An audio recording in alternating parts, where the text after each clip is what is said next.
ओम नमो भगवते वासुदेवाय। जय माँ लक्ष्मी। आज है देव उठनी एकादशी और देव उठनी एकादशी के व्रत की कथा का अगर आप श्रवण नहीं करते हैं तो ये व्रत जो है वो अधूरा हो जाता है।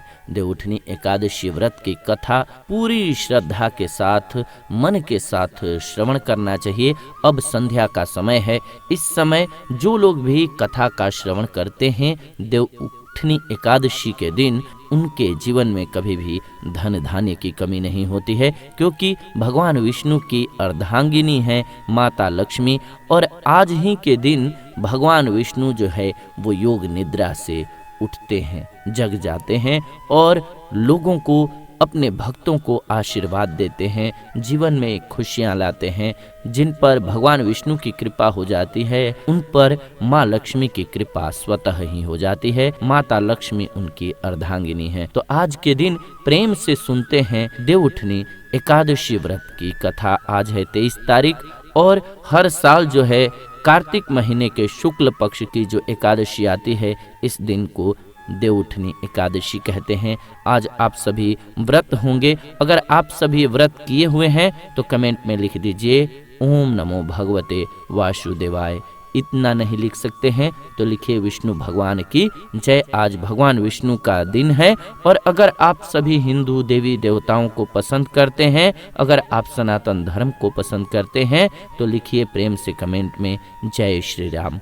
चलिए आज के इस वीडियो को स्टार्ट करते हैं और सुनते हैं देव उठनी एकादशी व्रत की कथा। अगर अब तक वीडियो को लाइक नहीं किए हैं तो लाइक कर दीजिए और चैनल को सब्सक्राइब नहीं किए हैं तो सब्सक्राइब कर लीजिए, क्योंकि इस चैनल से ऐसी नई वीडियो लेकर के हम आते रहते हैं।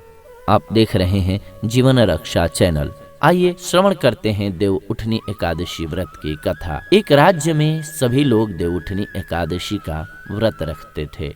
प्रजा तथा नौकर चाकरों से लेकर के पशुओं तक को एकादशी के दिन अन्न नहीं दिया जाता था। एक दिन किसी दूसरे राज्य का एक व्यक्ति राजा के पास आकर बोला, महाराज कृपा करके मुझे नौकरी पर रख लीजिए।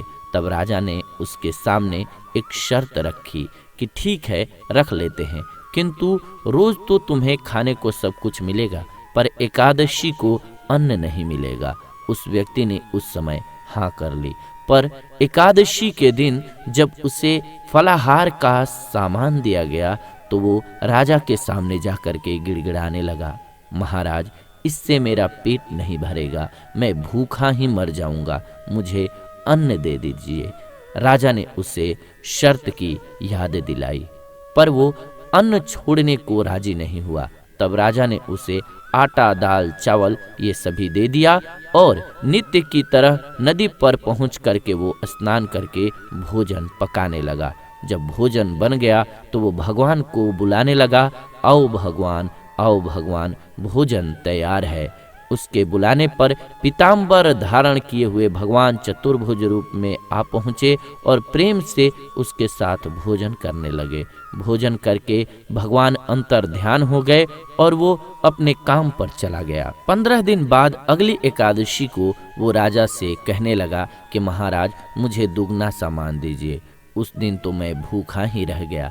राजा ने कारण पूछा तो उसने बताया कि हमारे साथ भगवान भी खाते हैं, इसीलिए हम दोनों के लिए ये सामान पूरा नहीं होता है। ये सुनकर के राजा को बड़ा आश्चर्य हुआ। वो बोला, मैं नहीं मान सकता कि भगवान तुम्हारे साथ खाना खाते हैं। मैं तो इतने सालों से व्रत रख रहा हूँ, पूजा करता हूँ, पर भगवान ने मुझे कभी दर्शन नहीं दिया। राजा की बात सुनकर के वो बोला, महाराज यदि विश्वास न हो तो साथ चल करके आप भी देख लीजिए। राजा एक पेड़ के पीछे छिप करके बैठ गया। उस व्यक्ति ने भोजन बनाया तथा भगवान को शाम तक पुकारता रहा, परंतु भगवान नहीं आए। अंत में उसने कहा, हे भगवान यदि आप नहीं आए तो मैं नदी में कूद करके प्राण त्याग दूंगा। भगवान नहीं आए। तब वह प्राण त्यागने के लिए नदी की तरफ आगे बढ़ा।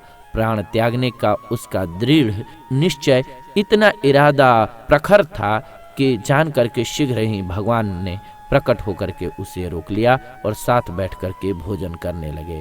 खा पी करके वो उसे अपने विमान में बिठाकर अपने धाम ले गए। ये देख राजा ने सोचा आपके व्रत उपवास से तब तक कोई फायदा नहीं होता जब तक मन शुद्ध न हो।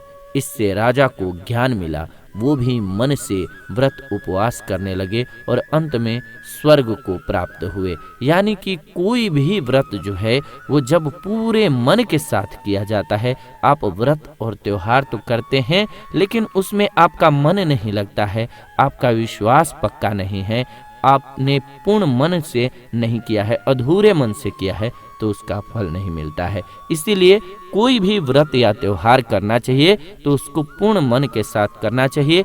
आज देव उठनी एकादशी का दिन है।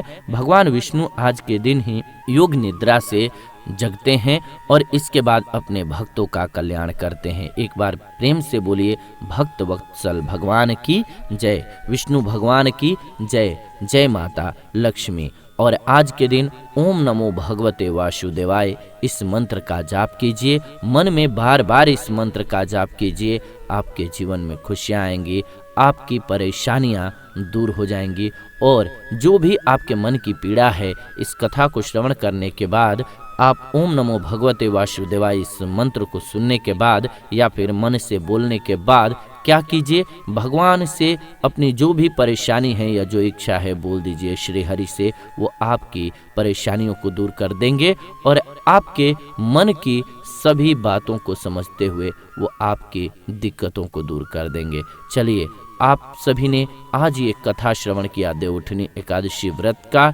ऐसे ही हम आप सभी के लिए नई नई जानकारी और नई कथाएं लेकर के इस चैनल के माध्यम से आते रहता हूं। तो आप सभी वीडियो सबसे पहले पाने के लिए चैनल को सब्सक्राइब कर लीजिए और लाइक नहीं किए हैं तो लाइक कर दीजिए वीडियो को और अपने सभी सनातनी भाइयों तक शेयर कर दीजिए। एक एक शेयर आप सभी जरूर कीजिए। आप सभी से दिल से रिक्वेस्ट है। मिलते हैं आपसे नई वीडियो में नई जानकारी के साथ। तब तक आप सभी खुश रहें, स्वस्थ रहें। बोले प्रेम से विष्णु भगवान की जय।